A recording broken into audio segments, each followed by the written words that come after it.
ولسمشر اشرف غني یو نوې او په زړه پورې کارنامه دا چې کومه کارنامه یې کړې دا ویډیو را سره تر پایه پورې وګورئ. دغه ویډیو لایک کړئ او زموږ چینل هم سبسکرایب کړئ. ولسمشر اشرف غني نن په کابل کې د هیواد ملي اردو پولیسو ملي امنیت او هوایي ځواکونو منصوبینو ته د کابل په لالا صنایي غزنوي ښارګوټي کې زر لوړپوړیزې هستوګنیزې ودانۍ وویشلې. هغه په دغه مراسمو کې وویل ما د هیواد د امنیتي او دفاعي ځواکونو جنازې پر اوږو وړي دي.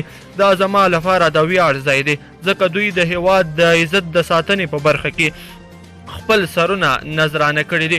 هغه دا هم زیاته کړه ما ته به یې همیشه ویل چې دا افغانستان دی دلته دا نه کیږي او دلته دا نه کیږي مګر دا افغانستان دی او دلته هر څه کیږي.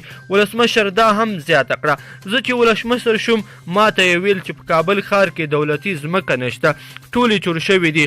15,000 جریبه ځمکه مې یوازې په چهارسیاب ولسوالۍ کې پیدا کړه او دا زما لپاره افتخار دی. د ولسمشر دغه تازه څرګندونې نن په کابل کې د هیواد امنیتي او دفاعي ځواکونو ته د زر اپارتمانونو د ویش په مراسمو کې وویل. ګرانو کتونکو دا وه زموږ د نننۍ ویډیو که خوښه شوې مې وي لایک کړئ او نورو دوستانو سره هم شریک کړئ. مننه.